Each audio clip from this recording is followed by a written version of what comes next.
We got married September 15th, 2007 at the place that we had our first date. First time we held hands was in the chapel that we got married in.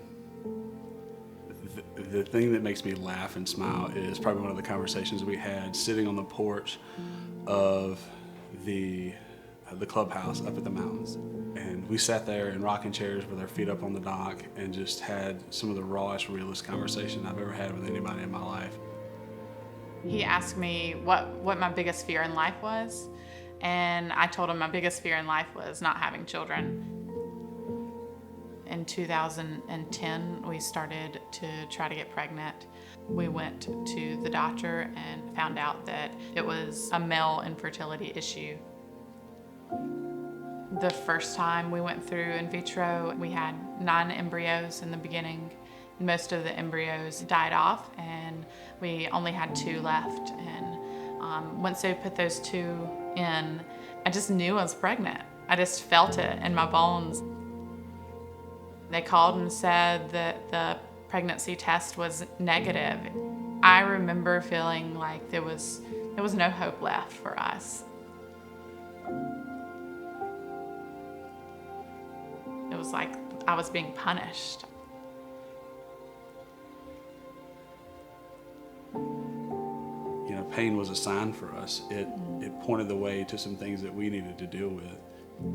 I wanted to cover up a lot of the hurt and a lot of the pain and cover it up with truth, cover it up with hope, cover it up with, and it didn't need to be covered up. It needed to be exposed. It needed to be brought to the light. It needed to be, you know, the words needed to come out of her mouth, and she needed to have a safe place to do that.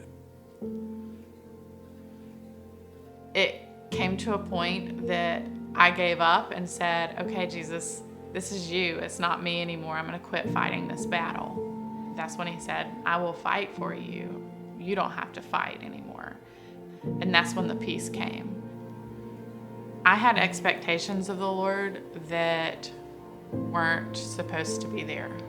I had to come to realize that I'm here to serve him and glorify him no matter what the cost is. When we first started trying and we went through in vitro the first time, we didn't tell people.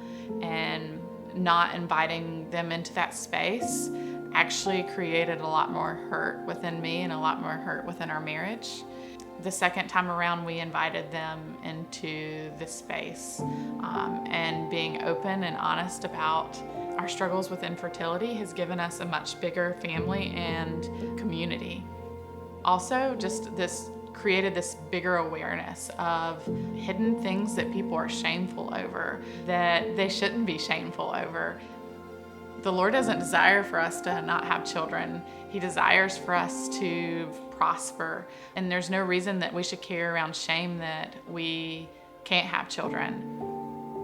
Whether it be the struggles that it birthed in our marriage that were there and we just weren't dealing with, or things that were just right up front between us about how we deal with the pain in each other's lives.